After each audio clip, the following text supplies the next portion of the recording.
ഷഫീഖ് നസറുള്ള കൂടി നമ്മുടെ കൂടെ ഉണ്ട്. ഷഫീഖ്, ഇപ്പോൾ 9 ദിവസം പിന്നിടുന്നു. 10ാം ദിവസത്തിലേക്ക് എത്തുമ്പോൾ കുറച്ചുകൂടി നവീനവും കുറച്ചുകൂടി കൃത്യതയുള്ളതുമായ പരിശോധനാ സംവിധാനങ്ങൾ കൊണ്ടുവരാൻ പോകുന്നു. ഇപ്പോൾ അർജുൻ്റെ കുടുംബാംഗങ്ങൾ അടക്കമുള്ളവർ ഇപ്പോൾ ഇതിനെക്കുറിച്ച് എന്താണ് പറയുന്നത്? രാവിലെ ഇപ്പോൾ നമ്മൾ അവരുടെ ബന്ധുക്കളോടൊക്കെ സംസാരിക്കുകയും ചെയ്തിരുന്നു.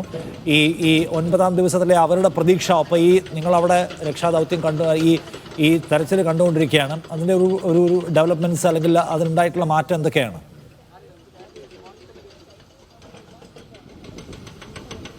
അർജുൻ്റെ ഭാര്യ സഹോദരി ജിതിൻ ഇവിടെ കഴിഞ്ഞ 9 ദിവസമായി ഇവിടെ ഇതിന് സാക്ഷിയായി ഇവിടെയുണ്ട്. ആദ്യ ദിവസങ്ങളിലൊക്കെ വലിയ നിരാശയും അതുപോലെ തന്നെ രക്ഷാപ്രവർത്തനത്തിലെ വേഗത കുറവ് കാരണമുള്ള അമർഷവുമൊക്കെ ജിതിനിൽ നമ്മൾ പ്രകടമായിരുന്നു. പക്ഷേ ഇന്നലെ രക്ഷാപ്രവർത്തനം മുതൽ വലിയ പ്രതീക്ഷ വീണ്ടും ജിതിനിൽ നമുക്ക് കാണാൻ കഴിയും.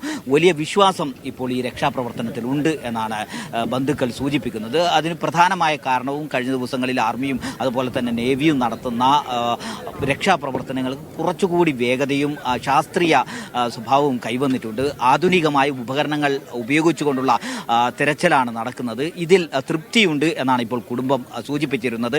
ഇപ്പോൾ കുറച്ചുകൂടി അകലെയുള്ള കരയിൽ നിന്നുകൊണ്ട് തന്നെ പുഴയുടെ ഭാഗത്തേക്ക് 20 മീറ്ററോളം പോവാൻ കഴിയുന്ന ഈ മണ്ണുമാന്തി യന്ത്രങ്ങളടക്കം എത്തിച്ച് അതിൻ്റെ പരിശോധന പുരോഗമിക്കുന്നുണ്ട്.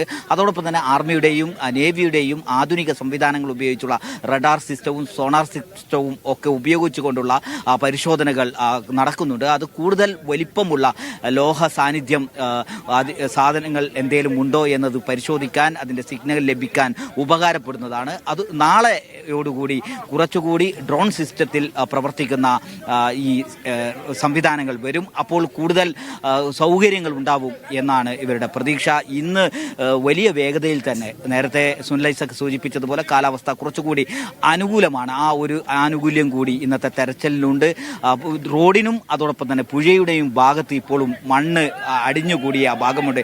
ഈ മണ്ണ് പൂർണ്ണമായും നീക്കം ചെയ്യുന്ന പ്രവൃത്തിയിലേക്ക് കടക്കണം. അതിന് ഈ മണ്ണുമാന്തി യന്ത്രം കൂടുതൽ പ്രയോജനം ചെയ്യും. അത്തരത്തിലുള്ള പ്രവർത്തനമാണ് ഒരു ഭാഗത്ത് നടക്കുന്നത്. മറ്റൊന്ന്, ഈ ദേശീയപാത പൂർണ്ണമായും അടഞ്ഞു കിടക്കാൻ തുടങ്ങിയിട്ട് 9 ദിവസമായി. ആ ദേശീയപാത പൂർണ്ണമായും അടഞ്ഞു കിടക്കുന്നിടത്തു നിന്ന് മണ്ണ് മാറ്റി അത് ഗതാഗത യോഗ്യമാക്കാനുള്ള ഒരു ശ്രമം കൂടി ഇപ്പോൾ അധികൃതരുടെ ഭാഗത്തു നിന്നുണ്ട്. നമ്മൾ നേരത്തെ ഇവിടെ നിന്ന് കോൺക്രീറ്റ് ഭിത്തികൾ ആ ഭാഗത്ത് താൽക്കാലികമായി സ്ഥാപിച്ചുകൊണ്ട് ഈ ഭാഗങ്ങളിൽ പ്രവർത്തനം സജീവമാക്കാനാണ് തീരുമാനിച്ചിട്ടുള്ളത്. ഇപ്പോൾ സച്ചിൻ ദേവ് MLA നമ്മോടൊപ്പമുണ്ട്. അവിടുത്തെ പ്രവർത്തനങ്ങൾ നിലവിൽ നമുക്ക് എത്രത്തോളം തൃപ്തികരമാണ്?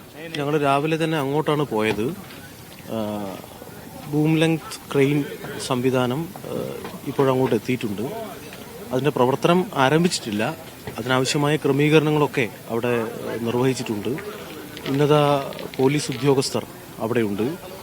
ഇന്ത്യൻ ആർമി എല്ലാം നല്ല നിലയിൽ ആ കാര്യങ്ങൾ ഈ പ്രത്യേകമായ ഉപകരണം ഉപയോഗപ്പെടുത്തിക്കൊണ്ടുള്ള രക്ഷാപ്രവർത്തന നടപടിയിലേക്ക് കാര്യങ്ങൾ പോകുന്നുണ്ട്. നമ്മളെ സംബന്ധിച്ച് ദിവസങ്ങൾ പിന്നിടുകയാണ്. അതിലൊരു വല്ലാത്ത മാനസിക പ്രയാസവും ഒരു വലിയ ആശങ്കയുമുണ്ട്.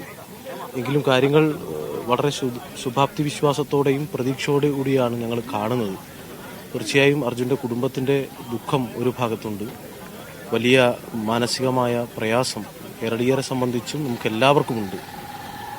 ഈ ബൂം ലെങ്ത് ക്രെയിൻ ഉപയോഗപ്പെടുത്തിക്കൊണ്ട് ഒരു പ്രത്യേക ഭാഗം ഇപ്പോൾ ലൊക്കേറ്റ് ചെയ്തിട്ടുണ്ട്.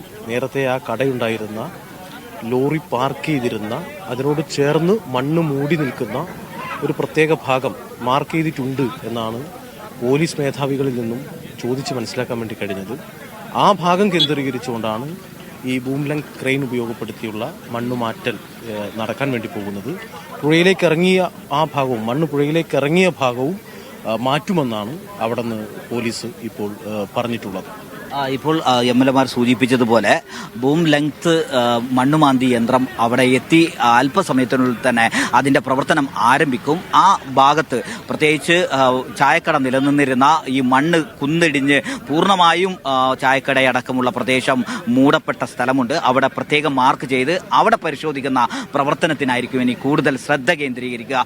അത്തരം സ്ഥലം നേരത്തെ തന്നെ ആർമിക്കും നേവിക്കുമൊക്കെ ഈ വാഹനം അകപ്പെട്ടിരിക്കാമെന്നൊരു സംശയം സംശയം ഉണ്ടായിരുന്ന പ്രദേശമാണ്. അവിടെ കേന്ദ്രീകരിച്ച ഒരു പരിശോധനക്കായിരിക്കും ഇനി കൂടുതൽ ശ്രദ്ധ കേന്ദ്രീകരിക്കുക. അതിന് സമാനമായി തന്നെ ഇപ്പോൾ പുഴയിൽ നേവി നടത്തിക്കൊണ്ടിരിക്കുന്ന പ്രവർത്തനം പുരോഗമിക്കും. മുങ്ങൽ വിദഗ്ധരുടെ പരിശോധന ഒരു ഭാഗത്ത് നടക്കും. അങ്ങനെ സജീവമായി നേവിയുടെയും ആർമിയുടെയും ഒക്കെ നേതൃത്വത്തിലുള്ള പരിശോധന ഈ ഭാഗത്ത് പുരോഗമിക്കുകയാണ്. ശരി, ഷഫീഖ് നസ്രുള്ളൊപ്പം സുനിൽ ഐസക്കുമാണ് വിവരങ്ങൾ നൽകിയത് ഷിരൂരിൽ നിന്ന്.